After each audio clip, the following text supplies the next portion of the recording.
नमस्कार, good evening. हम लेके आए आपके लिए आज बहुत ही रोमांचक टॉपिक या कह सकते हैं चैप्टर जो आप सबके लिए बहुत जरूरी होने वाला है। इसमें हम जानेंगे आखिरकार इस ब्रह्मांड की उत्पत्ति हुई कैसे, कैसे बना ये ब्रह्मांड, क्या है ये ब्रह्मांड, क्यों चमकते हैं ये तारे, इनके चमकने की वजह क्या है, आखिर सूर्य क्यों चमकता है, इतनी तेज रोशनी, धूप, गर्मी, ये सब चीजें कहाँ से आती हैं और क्यों आती हैं। तो आज हम जानेंगे इस चैप्टर में इसी के बारे में जो आप सबके लिए बहुत ही जरूरी होने वाला है, आने वाले एग्जामों के लिए भी और आप सबके लिए भी। चलिए, तो सबसे पहले एक चीज, हमारे जब हम भी रात में लेटते हैं या बाहर आते हैं, हमारे मन में एक जिज्ञासा आती है कि आखिर ये जो तारे चमक रहे हैं ये क्यों चमक रहे हैं। ये कोई तारा थोड़ा सा चमक रहा है, कोई तारा एकदम जलते जलते बंद हो गया, कोई तारा कभी जल रहा है कभी बंद हो जा रहा है, आखिर क्या वजह है इनकी।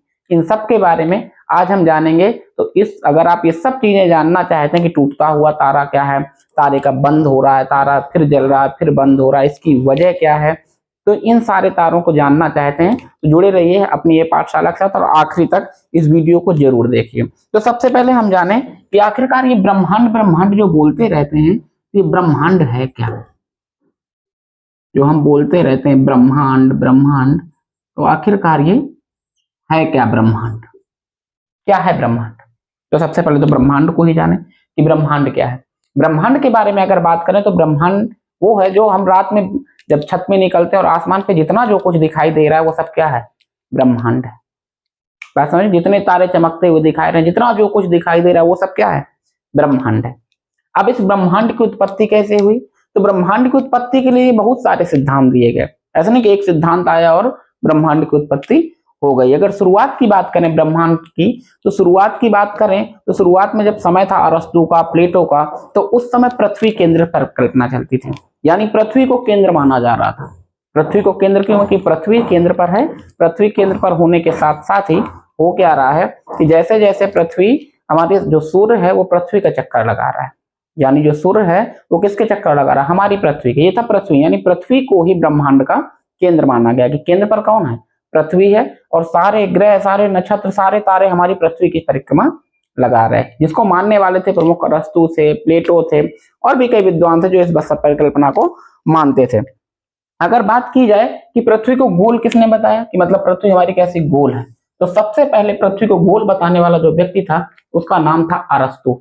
अरस्तु ने सबसे पहले बताया कि पृथ्वी कैसी है, गोल है, मतलब बिल्कुल गोलाकार है।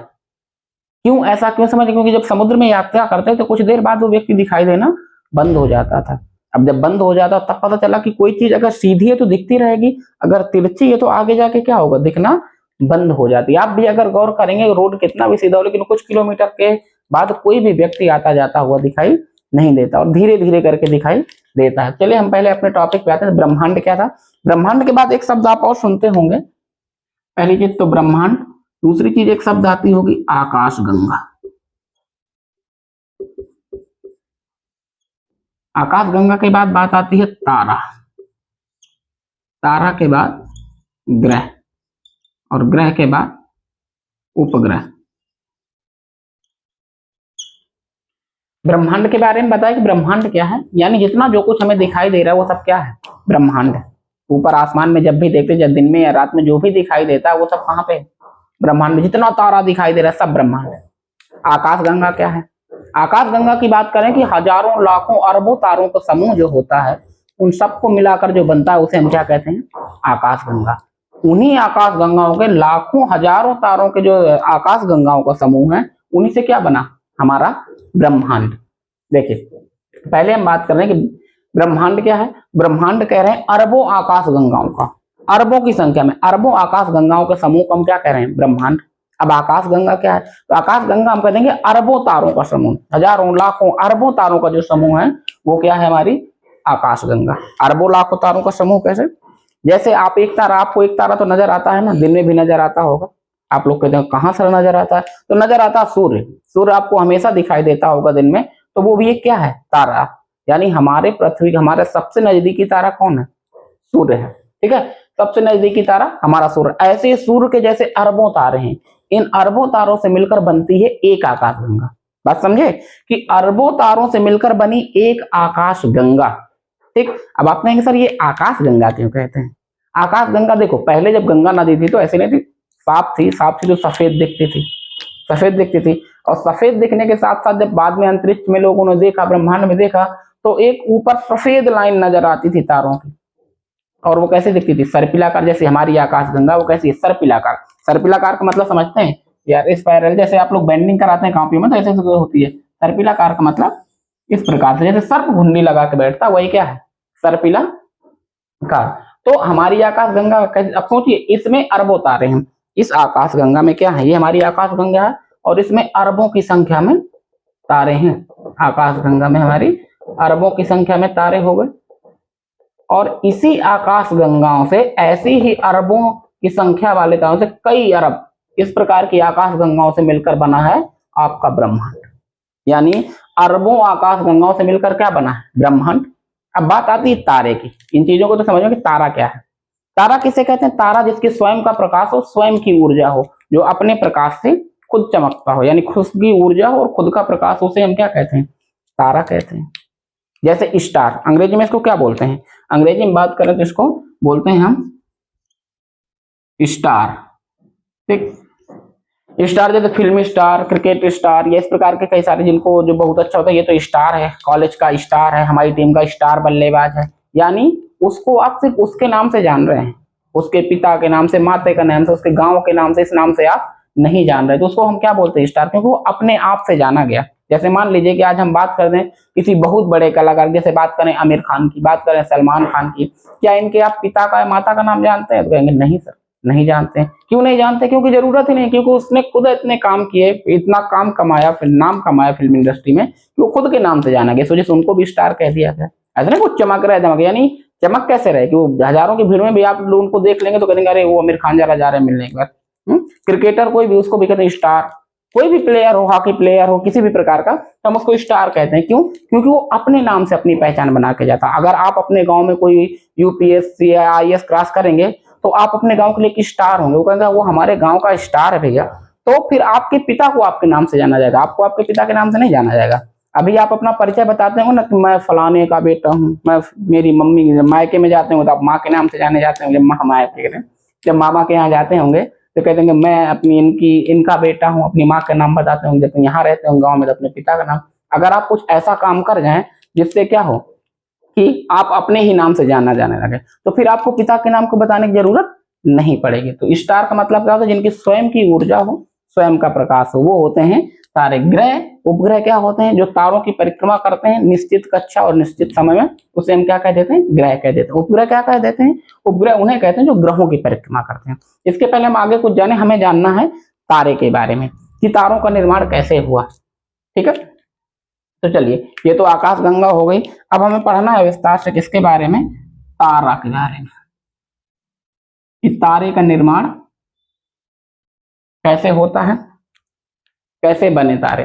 तो शुरुआत में कई सारी परिकल्पनाएं आई, संकल्पनाएं आई, जिन्होंने बताया कि किस प्रकार से ब्रह्मांड की उत्पत्ति। ब्रह्मांड की उत्पत्ति के सिद्धांत हम बाद में पढ़ेंगे, पहले हम पढ़ेंगे तारे का निर्माण। आखिर तारे का निर्माण होता कैसे है, कैसे बनता है एक तारा। ठीक है, तो तारे के निर्माण के लिए सबसे पहले हम कहते हैं कि बहुत सारी गैसों का जो था, एक गैसों के झुंड कह सकते हैं, गैसों के गोले कह सकते हैं। और कौन सी गैसों के अगर बात करें तो कौन सी गैसों के? हाइड्रोजन, हीलियम, ऐसे गैसों के गोले थे। हाइड्रोजन के गोले, हाइड्रोजन गैस के गोले, जिसे हम कह सकते हैं क्या? निहारिका।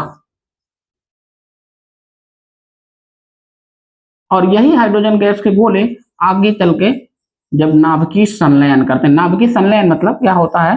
हाइड्रोजन का हीलियम में बदलना, यानी 4 हाइड्रोजन नाभिक मिलकर एक हीलियम नाभिक का निर्माण करते हैं, जिससे क्या होता है? विशिष्ट प्रकार की ऊर्जा, बहुत तेजी से ऊर्जा का निर्माण होता है, जिससे 1.5 लाख डिग्री सेंटीग्रेड टेम्परेचर एकदम से क्या होता है?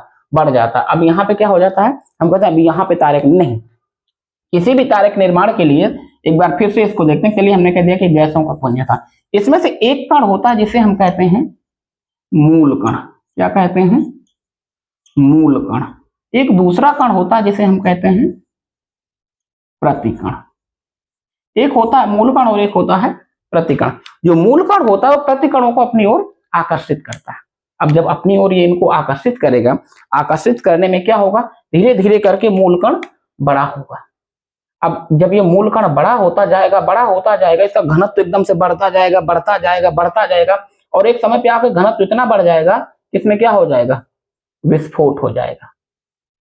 इसमें विस्फोट हो जाएगा। तो विस्फोट होने के बाद कुछ चीजें बाहर को जाएंगी और कुछ चीजें अंदर को, क्योंकि अंदर का गुरुत्वाकर्षण, अभी मूल कण क्या करेगा, कुछ चीजों को अपनी ओर खींचेगा। इसमें अपकेंद्री और अभिकेंद्री दोनों बल काम करेंगे, यानी अपकेंद्री और अभिकेंद्री, एक अंदर की ओर खींचेगा और एक बाहर की ओर। इस खींचतान में होगा क्या, अब इसमें देखो विस्फोट हो गया। विस्फोट क्यों, क्योंकि जब लगातार घनत्व बढ़ा, जब घनत्व बढ़ेगा तो क्या बढ़ेगा, ताप बढ़ेगा। जैसे आप कोई किसी लोगों को पकड़ के पास बिठाते चले जाएंगे तो क्या होगा, गर्मी लगने लगेगी, नहीं लगने। जिस जगह भीड़ होती है वहां देखिए गर्मी लगती है, और जहां भीड़ नहीं होती तो लाइट भी चली जाए तो गर्मी का एहसास नहीं होता। होता क्या है, अब जैसे जैसे ये कर गया और विस्फोट हो गया, ज्यादा तापमान बढ़ने से और घनत्व बढ़ा तो टेम्परेचर बढ़ने से इसमें विस्फोट हो गया। विस्फोट हुआ तो दोनों बल अब काम कर रहे हैं, केंद्रीय बल, अभिकेंद्रीय बल और अपकेंद्रीय बल। अब जब ये दोनों बल काम कर रहे हैं एक दूसरे की ओर, तो इसमें संयोजन बनाने में इसको लगभग 50,000 साल लग जाते हैं कि अपकेंद्रीय और अभिकेंद्रीय बल दोनों अपना संयोजन बनाएं। और जब ये दोनों अपना संयोजन बना लेते हैं, यानी ऐसा नहीं कि आप यहाँ हीलियम, हाइड्रोजन के 4 नाभिक हीलियम नहीं बनाए, बिल्कुल बना रहे हैं, ठीक है। अब जब 4 नाभिक हीलियम बना रहे थे, लेकिन अभी तक वो तारे का निर्माण नहीं हुआ था, क्योंकि ये अभी तक अपना सामंजस्य नहीं बना पा रहे थे। तो इनको अपना सामंजस्य बनाने में लगभग कितना लग जाता है, 50,000 साल। सामंजस्य मतलब जो अपकेंद्रीय बल और अभिकेंद्रीय बल लग रहे हैं, तो इन दोनों को आपस में सामंजस्य, ना अपकेंद्रीय और अभिकेंद्रीय दोनों क्या हो जाएंगे, एक तरीके से एक जगह स्थिर हो जाएंगे। या तो अपकेंद्रीय लगेगा या अपकेंद्रीय लगेगा। 50,000 साल बाद किसका निर्माण हो जाता है, तारे का निर्माण हो जाता है। अब हमारा तारा बनकर तैयार है कि अब हमारा तारा बन गया। जैसे मान लीजिएगा हमारा क्या बन गया, सूर्य का निर्माण हो गया, तारे का निर्माण हो गया, अब तारा हमारा बन गया। अब बात करें तारे की, तो तारे अपने प्रकाश के आधार पर 3 प्रकार के बांटे जा सकते हैं। प्रकाश के आधार पर तारा की अवस्थाओं को 3, एक देखिए, जैसे बहुत ज्यादा जब टेम्परेचर होगा तो नीला तारा, ये कैसे, पृष्ठ ताप से, तापमान से नहीं, किससे ना, इसका तारे जो सूचक होता है तारे का रंग, उसके पृष्ठ ताप का सूचक होता है। अगर तारा नीला नजर आ रहा है यानी बहुत अधिक तापमान है उसका, अगर नीला के बजाय वो पीला नजर आ रहा है तो मतलब टेम्परेचर औसत है, अगर उसका पीला की जगह लाल नजर आ रहा है यानी अब उसका टेम्परेचर निम्न है, अब वो मरने की कगार पर है, तो वो क्या कहलाता है, वो कहलाता है एक तरीके से, अभी आगे पढ़ेंगे। तो 3 प्रकार के, ऐसा नहीं कि सफेद भी बनता है, तो 4 प्रकार भी कर सकते हैं, बाद में जब श्वेतवन पढ़ेंगे। तो अब तारे का निर्माण हो गया, सूर्य बनकर तैयार हो गया। अब सूर्य बनकर जब तैयार हो गया, अब बात करें अगर इसकी कि आखिर ये बना कहां पे, तो मान लीजिए कि ये जो हमारी आकाश गंगा है, आकाश गंगा की, हमारी आकाश गंगा जो है इसका नाम क्या है, मंदाकिनी। हमारी आकाश गंगा का नाम क्या है, हमारी आकाश गंगा का नाम है मंदाकिनी, इससे लिख देते हैं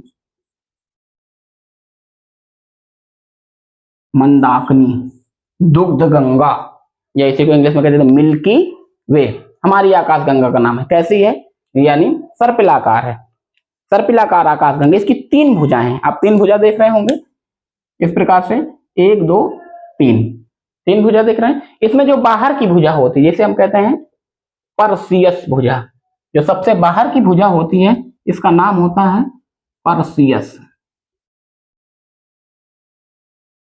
परसियस भुजा। परसियस भुजा जो होती है इसे तारे का प्रसूति ग्रह कहते हैं। प्रसूति ग्रह का मतलब जो ये बाहर का है, ये आकाश गंगा का बाहरी हिस्सा होता है, और ये बिल्कुल आकाश गंगा का, यानी यहाँ पे ब्लैक होल है, एक समय पे आएगा सब सारी चीजें यहीं समाप्त हो जाएंगी। इसे तारे का प्रसूति ग्रह कहते हैं, यानी सारे तारों का निर्माण कौन सी भुजा में होता है, परसियस भुजा में होता है। बात समझिएगा, ये क्वेश्चन कई बार पूछा गया है कि तारे का प्रसूति ग्रह या तारे का जन्म आकाश गंगा की कौन सी भुजा में होता है, तो परसियस भुजा में होता है। जो बीच वाली भुजा होती है इसे हम लोग कहते हैं ओरियन भुजा, ओरियन। जो सबसे केंद्र वाली भुजा होती है, जो सबसे अंदर वाली भुजा है, इसको हम लोग कहते हैं करीना। यहाँ करीना कपूर की बात नहीं हो रही, करीना है। इसी का दूसरा नाम है सजिष्टा, ठीक है। तो तीनों आकाश गंगाओं का जो, तीनों आकाश गंगाओं के जो भाग हैं, हमारी आकाश गंगा मंदाकिनी के 3 भाग हैं, जिसमें पहला भाग है आपका करीना, दूसरा है आपका ओरियन और तीसरा है परसियस। इसमें क्वेश्चन पूछेगा, कहां से क्वेश्चन पूछेगा, इनके रंग से।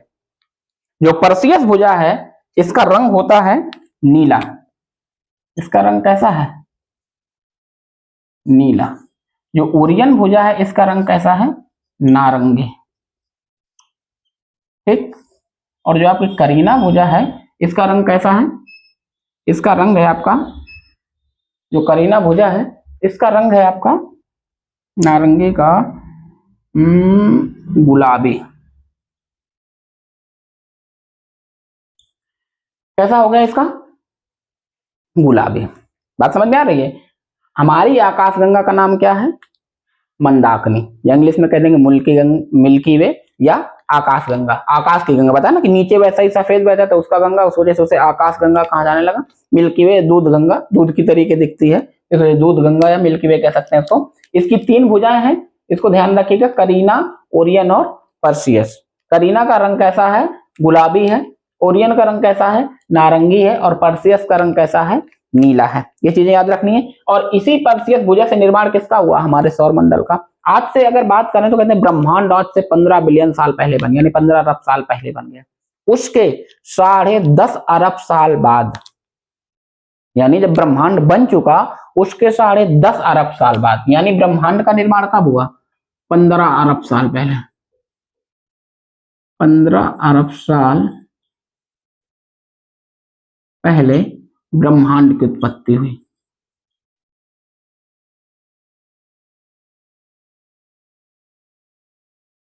ठीक, इसके 10.5 अरब साल बाद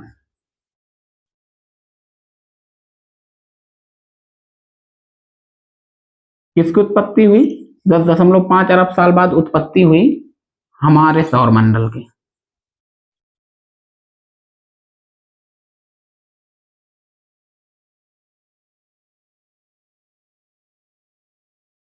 हमारे सौरमंडल की उत्पत्ति हुई 10.5 अरब साल बाद, यानी इसकी इतने सालों बाद हुई। तो यानी इस समय अगर हम बात करें 15 अरब साल पहले ब्रह्मांड की उत्पत्ति हो गई, उसके 10.5 अरब साल बाद किसकी उत्पत्ति हुई? हमारे सौरमंडल की। इसी वजह से आपको मिलेगा कि हमारा जो सूर्य, हमारे तारे का निर्माण हुआ है, हमारे सौरमंडल का निर्माण 4.6 अरब साल पहले।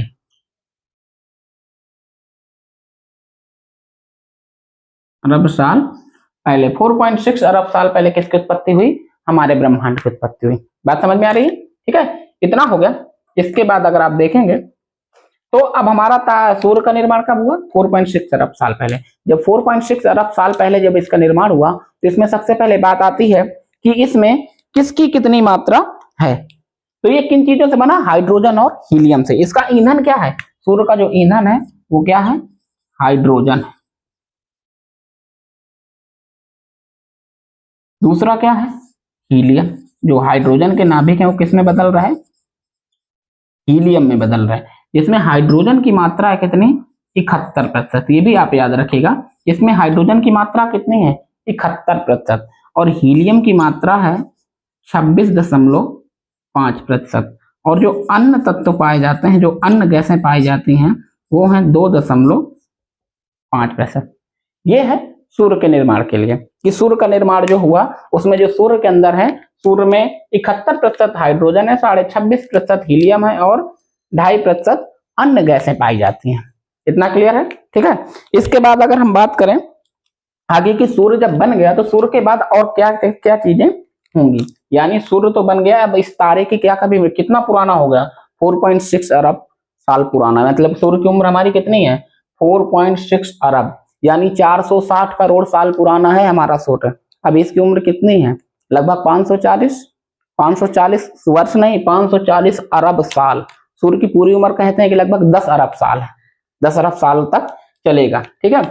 अब बात करें किसकी, हम अब बात करते हैं कि सूर्य के आगे क्या हुआ। इतना सारा क्लियर है? चलिए, इसके बाद ये मंदाकिनी और इन सारी चीजों को याद रखेगा। ठीक है। इसके बाद हम देखते हैं किसको, कि सूर्य के साथ आगे फिर क्या हुआ। डस्टर मिल नहीं रहा, चलिए हाथ से कर देते हैं। अब जब हमारा सूर्य बनकर तैयार है, सूर्य बन चुका, चमक रहा, आप देख रहे हैं कि इसके बगल में बाकी सब 8 ग्रह बने हुए हैं। ठीक। इसके बाद आगे क्या होता है, आगे क्या क्या होगा इसमें। ठीक। अब सूर्य धीरे धीरे करके क्या करेगा, जैसे जैसे इसकी हाइड्रोजन यानी ईंधन आज नहीं कल तो खत्म हो जाएगा। जैसे हम लोग गैस भरवाते हैं तो जब गैस खत्म होने वाली होती है, तो कई लोग को जब गैस खत्म होने वाली होती है तो उसका रंग बदल जाता है। शुरुआत में आप देखेंगे जब गैस अच्छी खासी होती है तो नीली कलर की जलती है। यानी नीला क्या है, जब सूर्य का निर्माण हुआ, भयंकर ईंधन भरा हुआ, खूब टेम्परेचर है, बताए थे ना कि जब अधिक उसका पृष्ठ ताप होगा तो कैसा दिखेगा, नीला। हमारी गैस या आग का भी जला के देखिएगा, जब शुरुआत में एकदम से आग पकड़ती है तेजी से और ईंधन खूब सारा होता है तो नीले कलर की दिखती है। अब जब इसके नीले, अब इसके बाद सूर्य का कुछ ईंधन जल चुका है, अब ये कैसे दिखता है, अब ये दिखने लगा है पीला, जब हम उसको कह सकते हैं सफेद या पीला, एक तरीके से सफेद जबकि बाद में आएगा तो हम कैसे कह सकते हैं, अब ये कैसा दिखता है, पीले कलर का। अब पीले के बाद एक समय जब आएगा इसका ईंधन खत्म हो जाएगा, और जब इसका ईंधन खत्म हो जाएगा तो ईंधन खत्म होने के बाद ये कैसा बन जाएगा, लाल दानव तारा। ये कैसा बनेगा, जब दोबारा आएगा तो ये बन जाएगा अब लाल दानव, या हम इसी को कह सकते हैं रेड जाइंट। रेड जाइंट मतलब लाल दानव तारा। लाल यानी अब सूर्य जैसे जैसे इसका ईंधन खत्म होगा, ईंधन खत्म हो जाएगा तो आप देखते होंगे जब हमारी गैस खत्म होने वाली होती है तो नीले से कैसे जलने लगती है, लाल जलने लगती है नीले के बाद, ठीक है। या आप देखे होंगे जब हमारा कोई आग जलाते हैं कोई भी, तो जब वो जल चुकता है तो लाल लाल दूर से नजर आता है और उसकी राख दूर तक फैल जाती है, नहीं फैल जाती। तो ऐसे ही जब तारा सूर्य यानी जो तारा होगा जब वो लाल दानव बनेगा तो लाल दानव बनेगा तो थोड़ा फैल जाएगा, फूल जाएगा, क्योंकि ईंधन खत्म हो चुका है, और जब फूल जाएगा ईंधन खत्म हो जाएगा तो लाल दानव बन जाएगा। अब लाल दानव जब बनेगा तो अपने पास में जो बुध और शुक्र हैं उनको दोनों को क्या करेगा, समेट लेगा अपने अंदर, क्योंकि वो इसके पास में पाए जाते हैं तो इसके अंदर चले जाएंगे बुध और शुक्र, खत्म हो जाएंगे, 2 ग्रह बचेंगे कितने, 6। इसमें पृथ्वी बिल्कुल इसके करीब पहुंच जाएगी, समझ लो कि जो है उससे आधे से भी कम दूरी, यानी जितनी दूरी अभी शुक्र से उससे भी कम दूरी बचेगी किसकी, सूर्य की। तो जब सोचो इतनी दूर सूर्य है, लगभग 15 करोड़ किलोमीटर, तब हमारी ये हालत है। और जब इतना पास आ जाएगा, करोड़ों में हो जाएगा, तब क्या बचेगा। तो पृथ्वी में तो वैसे ही सब कुछ क्या हो जाएगा, खत्म हो जाएगा। जब ये लाल दानव बनेगा और इतना करीब आएगा तो पृथ्वी में अपने आप ही सारी चीजें क्या होने लगेंगी, खत्म होने लगेंगी, ठीक है। और ये धीरे धीरे करके होगा क्या, जो तारा होता है, तारे के जो द्रव्यमान, सौरिक द्रव्यमान होता है वो 3 प्रकार का होता है। 3 प्रकार का, इनके द्रव्यमान पर निश्चित करेगा कि सूर्य की मृत्यु कैसे होगी। जैसे हम लोगों को खाने पीने पर, हमारी बीमारियों पर निश्चित होता है ना, जैसे कोई बहुत दारू पीता है तो कहते हैं इसका किडनी खराब हो जाएगी, कोई बहुत ज्यादा सिगरेट पीता है तो हम कहते हैं अरे ये तो बहुत सिगरेट पीता है, इसका फेफड़ा खराब हो जाएगा। ऐसे सूर्य का भी द्रव्यमान होता है, द्रव्यमान, सौरिक द्रव्यमान, यानी उनके आकार, सौरिक द्रव्यमान के आधार पर तारों को 3 भागों में बांटा गया। जैसे कहते हैं छोटा तारा, सबसे पहले हम क्या कह देंगे, एक होगा छोटा तारा, फिर एक होगा मध्यम, मध्यम आकार का, और एक होगा बड़ा तारा। छोटा तारा यानी ऐसा तारा जिसका सौरिक द्रव्यमान 1.44 से कम हो, 1.44 से कम होगा, उसे हम क्या कहेंगे, छोटा तारा, ठीक है। ये इस वजह से बता रहे हैं कि आगे हमें जानना है कि कौन क्या तारा बनेगा, ठीक है। 1.44 से जो ऊपर जाएंगे उनको हम कहेंगे 1.44 से लगभग 3.2 सौरिक द्रव्यमान वाले मध्यम में आएंगे, और 3.2 सौरिक द्रव्यमान से ऊपर वाले तारों को हम क्या कह देंगे, बड़ा तारा, ठीक है। अब इसमें से जो छोटा तारा होगा उसकी मृत्यु कैसे होगी, और जो बड़ा तारा होगा उसकी मृत्यु कैसे होगी, ये हमें जानना, ठीक है। तो जब लाल दानव तारा, चाहे वो बड़ा तारा हो चाहे मध्यम, लाल दानव में दोनों परिवर्तित होंगे। जब सूर्य का या किसी भी तारे का जब ईंधन खत्म होगा सबसे पहले वो किसमें परिवर्तित होगा, लाल दानव में।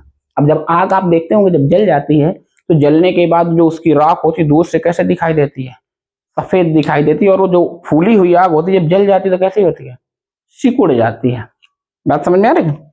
अब ये कैसा बन जाएगा, सिकुड़ने लगेगा और सफेद हो जाएगा, सिकुड़ कर छोटा होने लगेगा, जिसे हम कहेंगे श्वेत वामन। क्या कहेंगे, श्वेत वामन। वामन का मतलब समझ रहे हैं, या व्हाइट ड्वार्फ, इसी को क्या कह देंगे, व्हाइट ड्वार्फ या श्वेत वामन। श्वेत वामन का मतलब समझ रहे हैं, वामन का मतलब क्या होता है, छोटा या बौना, यानी जो बड़ा था अब क्या हो गया, सिकुड़ने लगा। अब जो इसमें लास्ट ईंधन था जो दूर से दिख रहा था जरा सा, वो आखिरी बार चमकेगा। तो श्वेत वामन को ही एक तरीके से हम क्या कह देते हैं, जीवाश्म तारा भी कहते हैं या फॉसिल तारा, इसी को हम लोग क्या कह देते हैं, जीवाश्म तारा। ठीक, लाल दानों से जो छोटा है 1.44, इसकी खोज किसने की थी? इसकी खोज अगर हम बताएं तो इसकी खोज की थी आपके चंद्रशेखर ने, जिसे हम कहते हैं चंद्रशेखर सीमा भी इसको कहा जाता है, कि चंद्रशेखर ने इसकी खोज की, इस वजह से इसका नाम क्या पड़ गया, इसका नाम पड़ गया चंद्रशेखर सीमा। ये जो निर्धारित की थी छोटे तारों से बड़े तारों के लिए, ये सब जो जिसने निर्धारित किया था उस हिसाब से पड़ गया। लेकिन जो श्वेत वामन तारा है, इसकी जो खोज की थी, इसकी जो खोज करने वाला व्यक्ति था उसका नाम था R.H. फाउलर। उसका नाम क्या था? R.H. फाउलर ने श्वेत वामन की खोज की, कि जो तारा जब लाल दानों से परिवर्तित होता है, इससे 1.44 से छोटा होता है, ये सीमा का तो निर्धारण किसने किया? चंद्रशेखर ने, जो भारतीय थे। बाद में इनको नोबेल पुरस्कार भी मिला, भारत से भारत रत्न भी दिया गया इनको। श्वेत वामन में परिवर्तित हुआ, इसे जीवाश्म तारा इस वजह से कभी कभी बीच में क्या होता था, थोड़ा सा वो हो जाता है श्वेत वामन, आखिरी बार चमकेगा अभी श्वेत वामन। इसके बाद ये क्या बन जाएगा? काला वामन। क्या बन जाएगा? अब ये बन जाएगा काला वामन, यानी अब ये दोबारा कभी चमकेगा नहीं, अब ये काला वामन बन के घूमता रहेगा। इसका अंत यहां हो गया। बात समझ में आई? अगर ये तारा का द्रव्यमान इतने से अधिक है, 1.44 से अधिक है, तो लाल दानों के बाद वो क्या बनेगा? जब लाल दानों बन जाएगा, इसके बाद जो बनेगा उसे हम कहेंगे अभिनव तारा। उसे हम क्या कहेंगे? अभिनव तारा। अंग्रेजी में इसी को क्या बोलेंगे? अंग्रेजी में इसे बोलेंगे सुपरनोवा। क्या बोलेंगे? सुपरनोवा या अभिनव तारा। अगर बड़ा, इस चीज का ध्यान रखिएगा, 1.44 से है तो लाल दानों से श्वेत वामन में बदल जाएगा, यानी व्हाइट ड्वार्फ में बदल जाएगा। अगर उसका सौरिक द्रव्यमान 1.44 से अधिक है तो लाल वामन से आएगा किसमें? ये बनेगा अभिनव तारा। और अभिनव तारा जो होगा, इसके अंदर अभी भी क्या होगा, कुछ ना कुछ ईंधन बरकरार होगा, जो सिकुड़ते सिकुड़ते ये अपनी ओर खींचेगा ईंधन को, और बाद में इसमें क्या हो जाएगा? विस्फोट हो जाएगा। विस्फोट हो जाएगा इसमें, अभिनव तारा में, सुपरनोवा विस्फोट जिसको कहेंगे। इस वजह से विस्फोटक तारा भी इसको कहते हैं। इसको और क्या कहते हैं? अभिनव तारा को विस्फोटक तारा भी कहते हैं। आपसे पूछ सकता है कि विस्फोटक तारा किसे कहते हैं, तो इसी को विस्फोटक तारा भी कहते हैं। इस चीज को याद रखना, अभिनव तारा को ही विस्फोटक तारा कहते हैं। क्लियर है? अब जब अभिनव तारा में विस्फोट होगा तो इसके बहुत सारे छोटे छोटे टुकड़े आ जाएंगे। इस प्रकार से बहुत सारे छोटे छोटे टुकड़े बन जाएंगे, जो अलग अलग वैरायटी के होंगे। इन्हीं में से कुछ तारे होंगे जो छोटे टुकड़े होंगे, इतनी तेज गति से घूमेंगे, 1 सेकंड में 30 चक्कर घूम जाएगा। 1 सेकंड में कितना तेज घूमेगा? जब 1 सेकंड में 30 चक्कर घूम जाएगा, उन तारों को हम कहेंगे पल्सर तारा। उसे क्या कहेंगे? पल्सर तारा। जो 1 सेकंड में 30 बार घूम रहा है, उसे हम क्या कह रहे हैं? पल्सर तारा। ठीक। अब कुछ तारा ऐसा होगा जिनकी कुछ ना कुछ थोड़ी बहुत ऊर्जा बची होगी, यानी थोड़ी सी जान बची होगी, तो बीच बीच में कभी जलेगा, कभी बुझेगा, कभी जलेगा फिर बुझेगा, जिसे हम कहेंगे स्पंदन तारा। इसे हम क्या कहेंगे? स्पंदन स्पंदन तारा। इसे कहेंगे स्पंदन तारा, यानी ये बार बार स्पंदन कर रहा, जल बुझ रहा, जल रहा, बुझ रहा, जल रहा, बुझ रहा। जैसे आप लोग देखते होंगे ना, आसमान में कई सारे तारे, जलता है फिर बुझता है, फिर जलता है फिर बुझता है, तो वो कौन से तारे होते हैं? स्पंदन तारे। और इन्हीं में से कुछ न्यूट्रॉन ऐसा होगा जो सिकुड़ता जाएगा, सिकुड़ता जाएगा, सिकुड़ता जाएगा, और पूरे द्रव्यमान को इकट्ठा करके, अपना पूरा एक तरीके से घनत्व इकट्ठा करके, आसपास की चीजों को इकट्ठा करके बन जाएगा ब्लैक होल। क्या बन जाएगा? ब्लैक होल बन जाएगा। बात समझ में आई? और इस पूरी घटना में जो हम बताए थे कि हमारी आकाश गंगा की 3 भुजाएं हैं, उन तीनों भुजाओं से होते हुए वो जो पहुंचेगा, तो लास्ट में जो उसके केंद्र में पहुंचेगा, यानी जो हमारी इस प्रकार की भुजाएं थी, यहाँ पे करीना की भुजा के लास्ट में ये तारों की कब्र कहा जाता है, जिसको कि तारे यहाँ जाके क्या होंगे? डेड हो जाएंगे। बात समझ में आई? ठीक है। तो ये हमने आज जाना कि किस प्रकार से एक तारे का निर्माण होता है, किस प्रकार से उसका जीवन काल चलता है, और जीवन काल के बाद कैसे उस तारे का अंत हो जाता है। आगे अब हम इसी में जानेंगे ब्रह्मांड उत्पत्ति की संकल्पनाएं, कौन कौन सी संकल्पनाएं हैं, कितने विद्वानों ने कौन कौन सी संकल्पना दी, किसने क्या बताया, फिर जानेंगे आगे ग्रहों के क्रम के बारे में, किस प्रकार से ग्रहों का निर्माण हुआ, किस प्रकार से किन सारी चीजों का निर्माण हुआ। चलिए मिलते हैं फिर अगली क्लास में। धन्यवाद।